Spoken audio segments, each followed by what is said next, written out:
नमस्कार, आप देख रहे हैं स्वराज एक्सप्रेस। मैं हूं आपके साथ बुशरा। बात कर रहे हैं कि देश में मकर संक्रांति का पर्व बड़े ही धूमधाम के साथ मनाया जाता है। इस बार मकर संक्रांति का पर्व हिंदू पंचांग के मुताबिक 15 जनवरी को मनाया जाएगा। आपको बता दें कि मकर संक्रांति के मौके पर सूर्य एक राशि से दूसरी राशि में प्रवेश करते हैं, तो ज्योतिषी में इस घटना को मकर संक्रांति कहते हैं। रविवार 14 जनवरी को रात्रि 2:44 पर सूर्य के मकर राशि में प्रवेश करते ही सूर्य उत्तरायण का हो जाएगा और अर्थात सूर्य पृथ्वी के उत्तरी भाग में अपना अधिकाधिक प्रकाश उत्सर्जित करने वाला है। यानी कि 15 तारीख को संक्रांति मनाई जाएगी। लगभग 5 माह तक यही स्थिति बनी रहेगी और उसके पश्चात मई माह में कर्क राशि में प्रवेश करते ही सूर्य दक्षिणायन हो जाएगा।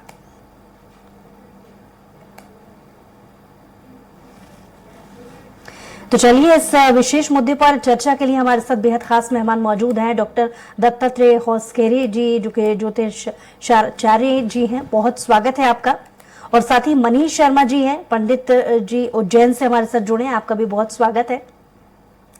सबसे पहले मनीष जी, आपसे समझना चाहेंगे किस तरीके के जो नक्षत्र इस वर्ष पड़ रहे हैं, जिसका सीधा सीधा लाभ देश को भी होने वाला है और देश में क्योंकि एक बड़ा आयोजन भी होने वाला है 22 तारीख को, तो मकर संक्रांति किस लिहाज से किन किन क्षेत्रों में बहुत खास इस वर्ष रहने वाली है?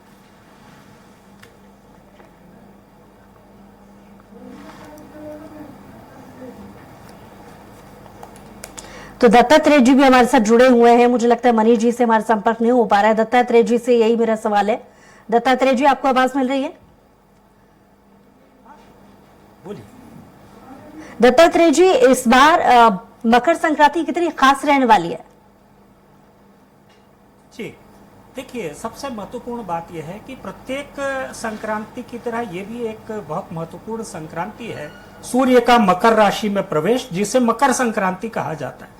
बहुत महत्वपूर्ण ये है कि इस बार जो है वरियान योग पड़ रहा है। वरियान योग यानी कि एक ऐसा योग जो कि शुभ कार्यों के लिए बहुत महत्वपूर्ण माना जाता है। वरियान योग, साथ ही साथ रवि योग और उसके साथ ही साथ जो है अमृत योग पड़ रहा है, बहुत ही महत्वपूर्ण है। यदि शास्त्रोक्त इसकी बात की जाए तो लगभग 77 वर्षों बाद ये योग पड़ रहा है। यदि मैं अमृत योग को इंक्लूड कर लूं तो ये लगभग 110 वर्षों बाद पड़ रहा है। बहुत महत्वपूर्ण, सभी के लिए शुभ संदेश लेकर आ रहा है। और ये जो संक्रांति है विशेष रूप से उन लोगों के लिए जो किसी तरह से धनाभाव से ग्रस्त हैं या फिर पुत्र पौत्रादि के बारे में बहुत ज्यादा चिंतित है, उनके लिए यह संक्रांति शुभ संदेश लेकर आ रही है। और साथ ही साथ एक बात और कहना चाहूंगा कि राहु प्रधान शतभिषा नक्षत्र और गुरु प्रधान पूर्वा भाद्रपद नक्षत्र की युति में ये जो है संक्रांति पड़ रही है, जो कि बहुत ही महत्वपूर्ण है। सभी के लिए शुभता का संदेश लेकर ये मकर संक्रांति आ रही है। यानी इस वर्ष मकर संक्रांति कितनी खास है ये तो आपने अपने शब्दों में बताया है, लेकिन और दूसरे मायनों में भी देश की आम जनता के लिए मकर संक्रांति इस बार खास और रहने वाली है, क्योंकि 22 जनवरी को जिस तरह से राम मंदिर का प्राण प्रतिष्ठा को लेकर के भव्य आयोजन किया जाने वाला है, जो तमाम धार्मिक गुरु हैं उनसे पूछने पर एक शुभ मुहूर्त निकाला गया, यानी मकर संक्रांति के मौके पर ही ये शुभ कार्य किया जाने वाला है। तो उस लिहाज से भी ये कितना खास है? जी देखिए, किसी भी शुभ कार्य को करने के लिए मकर संक्रांति का बेसब्री से सभी को इंतजार रहता है। सभी प्रतीक्षा करते रहते हैं कि सूर्य मकर राशि में प्रवेश करे, उत्तरायण का हो जाए, शुद्धता आ जाए, मल मास समाप्त हो जाए, उसके बाद शुभ कार्य करें। और इसीलिए जो है 22 तारीख का समय जो रखा गया है वो संक्रांति के बाद रखा गया है। विशेष रूप से जो है 12:29 से लेकर 12:30 तक का जो मुहूर्त है, 84 सेकंड का ये जो मुहूर्त है बहुत ही महत्वपूर्ण रहने वाला है। इसमें सूर्य की स्थिति बहुत बढ़िया है। सूर्य अपचय अवस्था में है और मंगल और गुरु आपस में राशि परिवर्तन कर रहे हैं। मंगल जो है ऊर्जा का प्रतीक है, संघर्ष का प्रतीक है, मंगल बल का प्रतीक है, मंगल शक्ति का प्रतीक है और साथ ही साथ गुरु जो है पद और प्रतिष्ठा का प्रतीक है। विष्णु देवता का प्रतीक है, जो कि भगवान श्री राम स्वयं उसके अवतार हैं, विष्णु भगवान के। तो इस तरह से ये जो समय है, ये चयन करके भगवान श्री राम की स्थापना का मुहूर्त तैयार किया गया है विद्वानों द्वारा, निश्चित रूप से प्रशंसनीय है। और ये बहुत ही शुभ मुहूर्त है। इसमें प्राण प्रतिष्ठा करने से वर्षों वर्षों तक ये प्रतिमा और ये मंदिर स्थापत्य कला की एक विशेष उदाहरण बनेगी, इसमें कोई संशय नहीं होना चाहिए। ऐसे बहुत सारे काम हैं जो वर्षों पुराने काल से जिन कामों को लेकर के इंतजार किया जा रहा था, वो इंतजार अब खत्म हो रहा है, जिसका एक उदाहरण आपने भी गिनाया है। 2024 में जो मकर संक्रांति पड़ रही है, योग तिथियां, नक्षत्र, इन सभी को अगर हम समझे तो कौन कौन से काम हैं जो इस बार 2024 की जो मकर संक्रांति पड़ रही है उनके लिए शुभ रहने वाले हैं? जी, जैसे मैं आपको बताऊं, यदि वो व्यक्ति जो बहुत वर्षों से पदोन्नति की पद आकांक्षा से की प्रतीक्षा कर रहे हैं, उनके लिए बहुत सही रहने वाला है ये वर्ष। मकर संक्रांति की यदि मैं चर्चा करूं, इस संवत्सर में जो विशेष रूप से उनके सभी पद प्रतिष्ठा से संबंधित कार्य अवलंबित जो भी रहे हैं, वो निश्चित रूप से फल को प्राप्त करेंगे। इसी तरह से यदि मैं चर्चा करूं, वे लोग जो धनाभाव से ग्रस्त रहे हैं वर्षों वर्षों तक और किसी भी तरह से धन की प्रतीक्षा कर रहे हैं, ऋण ग्रस्तता से ग्रसित हैं और ऋण मुक्ति की प्रतीक्षा कर रहे हैं, उनके लिए यह वर्ष अच्छा रहने वाला है। वे लोग जो विदेश जाना चाहते हैं, उनके लिए बहुत अच्छा वर्ष रहने वाला है। वे छात्र जो ऊंचे अध्ययन के लिए, बड़े अध्ययन के लिए प्रतीक्षा कर रहे हैं वर्षों से, उनके लिए यह वर्ष अच्छा रहने वाला है। और जहां तक राजनीतिक स्थिरता की मैं बात करूं, तो यह जो है विशेष रूप से राजनीतिक स्थिरता को लेकर यह वर्ष बहुत अच्छा रहने वाला है। जी, और जैसा कि कुछ राशियों को लेकर के भी शुरुआती प्रोग्राम में आपने जिक्र किया था, किन राशियों के लिए अब जो सहयोग बन रहा है, जैसा कि जिक्र करने में आ रहा है कि 77 वर्षों बाद ये विशेष योग बन रहे हैं, तो कितना महत्वपूर्ण ये योग उन राशियों के लोगों के लिए रहने वाला है? जी, देखिए मैं आपको एक बात बताऊं, विशेष रूप से समझने वाली बात यह है कि मकर संक्रांति सूर्य का मकर राशि में प्रवेश है। मकर राशि का स्वामी शनि होता है। सूर्य और शनि आपस में पिता पुत्र हैं, दोनों के बीच में संबंध बहुत अच्छे नहीं रहते हैं, ऐसा शास्त्रोक्त कहा गया है। तो विशेष रूप से जब पिता अपने पुत्र के घर में जा रहे हैं, तो उस समय विशेष रूप से दान की प्रक्रिया होती है। तो दान किया जाना चाहिए प्रत्येक राशि के जातक द्वारा। जहां तक राशि की बात है, तो मैं आपको बताऊं कि मेष राशि के लिए सामाजिक प्रतिष्ठा बढ़ने वाली है। वृषभ राशि को स्वास्थ्य संबंधी चिंताएं रहने वाली हैं। मिथुन राशि को आर्थिक क्षेत्र में यह आत्मविश्वास बढ़ाने वाला समय रहेगा। कर्क राशि के लिए व्यवसायिक क्षेत्रों में धन की उपलब्धता का वर्ष है ये। कर्क राशि के लिए धन की उपलब्धता का वर्ष। सिंह राशि के लिए आर्थिक स्थिति को सुदृढ़ करने वाला वर्ष। कन्या के लिए, कन्या राशि के जातकों के लिए विशेष रूप से नौकरी में बदलाव का वर्ष। और यदि मैं तुला राशि की बात करूं, तो दाम्पत्य जीवन में तनाव का वर्ष उनको ध्यान रखना चाहिए। वृश्चिक राशि के जातकों के लिए नए संबंध का आरंभ का वर्ष है। धनु राशि जीवन साथी के साथ समय व्यतीत करने का वर्ष। मकर राशि परिवार में सज्जनों से संपर्क करने का समय। कुंभ राशि आत्मविश्वास बढ़ोतरी का समय। मीन राशि के लिए परिवार के नए सदस्य के आने का समय। इस तरह से ये 12 राशियों के लिए विशेष रूप से बहुत ही महत्वपूर्ण समय है, बहुत महत्वपूर्ण वर्ष है। जैसा कि मैंने कहा, 77 वर्षों बाद ये योग बन रहा है और अब लगभग 50 वर्षों बाद फिर से ये योग पड़ेगा। इसीलिए बहुत महत्वपूर्ण है। सभी के राशियों के जातकों के लिए बहुत ही अच्छा रहने वाला है। दत्तात्रेय जी, बहुत अच्छे से आपने किन किन राशियों पर खासा प्रभाव पड़ने वाला है इस मकर संक्रांति 2024 पर, ये आपने हमें समझाया। लेकिन क्योंकि 77 वर्षों बाद ऐसा विशेष योग बन रहा है, तो हम ये भी समझना चाहेंगे कि देश के लिहाज से, क्योंकि पिछले पुराने वक्त में हमने देखा कि 2 साल कोरोना काल के रहे, यानी स्वास्थ्य को लेकर के बहुत ज्यादा अच्छे 2 वर्ष नहीं रहे हैं।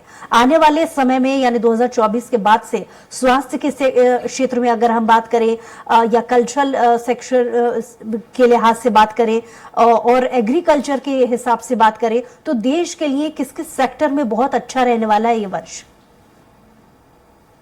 देखिए, महत्वपूर्ण बात यह है कि जब भी हम मकर संक्रांति की चर्चा करते हैं तो उसमें राष्ट्र की चर्चा, राष्ट्र में धन धान्य की चर्चा, किसी भी राष्ट्र में स्वास्थ्य की चर्चा, ये सब आवश्यक हो जाती है। इसमें करण काम करता है। जो ज्योतिष शास्त्र में योग और करण होते हैं उसमें करण जो है वो काम करता है। तो इस बार जो है संक्रांति पे जो करण है वो विष्टिकरण है, भद्रा प्रवृत्ति का करण। विष्टिकरण जो है जब भी आता है संक्रांति पे तो उसका वाहन अश्व हो जाता है और उपवाहन जो है वो सिंह हो जाता है। अश्व यानी कि तेजी से प्रगति का काल, और सिंह मतलब विश्व पटल पे अपना प्रभाव जमाने का वर्ष। तो यदि मैं भारत के लिए एक शब्दों में बात करूं तो ये वर्ष जो है तेजी से प्रगति का और विश्व में अपना प्रभाव जमाने वाला वर्ष है। और जहां तक धन की बात करें तो धन संपदा में भारत बहुत तेजी से आगे बढ़ेगा। पर कैपिटा इनकम बढ़ने वाली है इस वर्ष, साथ ही साथ जीडीपी में भी बढ़ोतरी होने वाली है। उसी के साथ साथ यदि मैं चर्चा करूं धान्य की, यानी पैदावार कैसी होगी, तो पैदावार धान की, मूंग की, उड़द की, गेहूं की, चारों की पैदावार बहुत अच्छी होने वाली है। तैलीय पदार्थ यानी कि मूंगफली, तिल, इनकी भी पैदावार बहुत अच्छी होने वाली है। स्वास्थ्य का प्रश्न आपने पूछा, तो चूंकि मंगल लग्नेश होकर भाग्य भाव में बैठा है, मंगल कारक होता है स्वास्थ्य का और सूर्य भी कारक होता है, दोनों ही अपनी अच्छी अवस्था में हैं, तो किसी तरह से कोरोना जैसे काल के फिर से आने की कोई उम्मीद दिखाई नहीं पड़ती। इस तरह से ये वर्ष प्रगति का, उत्थान का वर्ष रहने वाला है। जी, और प्रोग्राम की शुरुआत में जैसा कि आपने जिक्र किया था कि खरमास भी समाप्त हो रहा है और साथ ही साथ मांगलिक कार्य शुरू करने को लेकर के एक अच्छा समय आ सकता है मकर संक्रांति के बाद से। इन योगों को लेकर के थोड़ा और विस्तार से समझना चाहेंगे कि कैसा रहने वाला है। जी, जैसा कि मैंने आपको बताया कि ये जो है संक्रांति अमृत योग में आ रही है, वारियान योग में आ रही है और रवि योग में आ रही है। वारियान योग मांगलिक कार्यों का प्रतिनिधित्व करता है। अमृत योग अपने आप में यह वर्ड ही बताता है कि सभी को शुभ स्वास्थ्य प्रदान करने वाला वर्ष है। इसी तरह रवि योग सूर्य संबंधी योग है जो कि आत्मा तत्व के शुद्धिकरण का वर्ष है। बहुत मात्रा में अपराधी पकड़े जाएंगे, जो भी वित्तीय अनियमितता में लिप्त हैं वो भी पकड़े जाएंगे, और किसी तरह से जो भी गलत कार्य कर रहे हैं उनके ऊपर जो है सुरक्षा तंत्र की दृष्टि मजबूत होगी। भारत के जो पड़ोसी देश हैं उनमें भारत का प्रभाव बढ़ने वाला है। भारत निश्चित रूप से इन सब से अग्रेसिवली डील करने वाला आने वाले समय में ऐसा दिखता है। जहां तक पारिवारिक समृद्धि की बात है तो प्रत्येक परिवार में इस वर्ष यदि मैं प्रोबेबिलिटी वाइज इसका एनालिसिस करूं तो लगभग 70 से 80% परिवारों में शुभता के संदेश अवश्य आएंगे। क्योंकि आपने शुभता के संकेत को लेकर के जिक्र किया है और वरियान योग, रवि योग के बारे में जैसा कि आपने जानकारी दी है, तो विवाह योग को लेकर के मकर संक्रांति के बाद से कैसा समय चल सकता है, किन किन राशियों पर इसका खासा प्रभाव पड़ने वाला है? जी देखिए, विवाह की जहां तक मैं बात करूं तो इस बार लगभग 44 मुहूर्त पड़ने वाले हैं विवाह के। अच्छे मुहूर्त हैं, शुभता से भरे मुहूर्त हैं। और जहां तक संक्रांति का वैवाहिक जीवन से संबंध होता है या वैवाहिक स्थिति से संबंध होता है तो वृषभ राशि के जातक, तुला राशि के जातक, मेष राशि के जातक और वृश्चिक राशि के जातक, ये 4 राशि के जातक यदि वैवाहिक गठन की प्रतीक्षा कर रहे हैं, गठबंधन की प्रतीक्षा कर रहे हैं, तो इस वर्ष उनका विवाह होगा ऐसा दिखता है।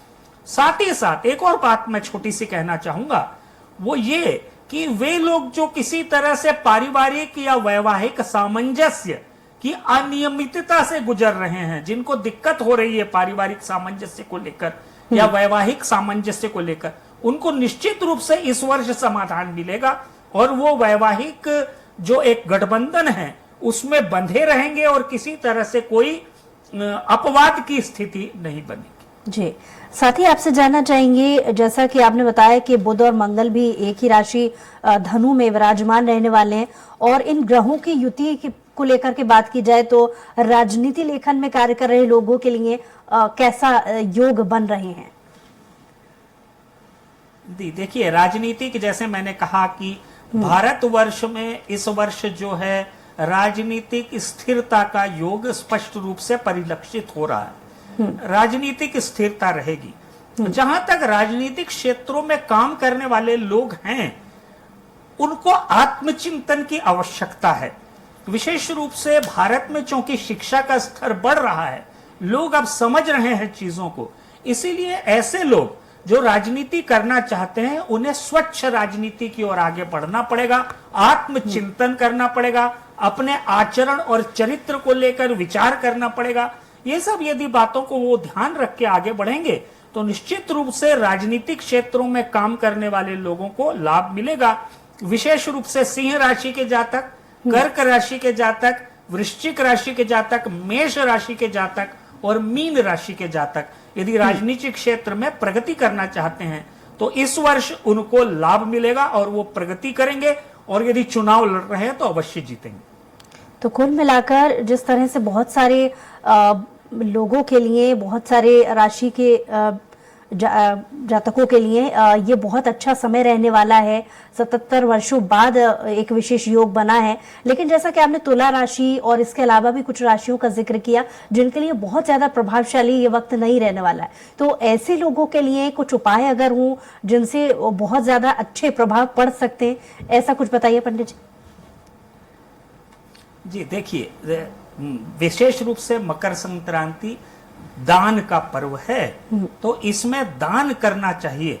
अब प्रश्न ये उठता है कि किन चीजों का दान करें, तो ऐसे तत्व जिनसे तेल निकाला जाता है, ऐसे तत्वों का दान करें, जैसे कि काली तिल, सफेद तिल, मूंगफली, खोपरा, काली तिल, काली सरसों, इनका जो है दान करें। यदि, और अलसी भी आता है इसमें, इनका दान करने से विशेष रूप से लाभ होता है। अब मैं थोड़ा सा इसको एलॉबरेट कर देता हूं।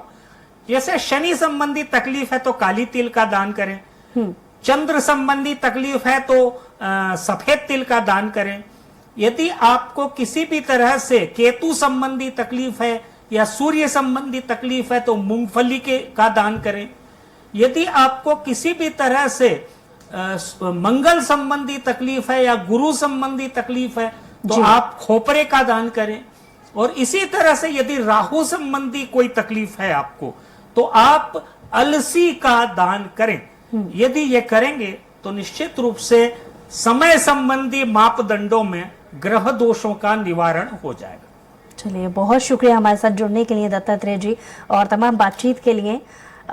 इसी के साथ ही हमारे खास पेशकश में आज के लिए इतना ही। कुछ और खबरों के लिए देखते रहिए स्वराज एक्सप्रेस।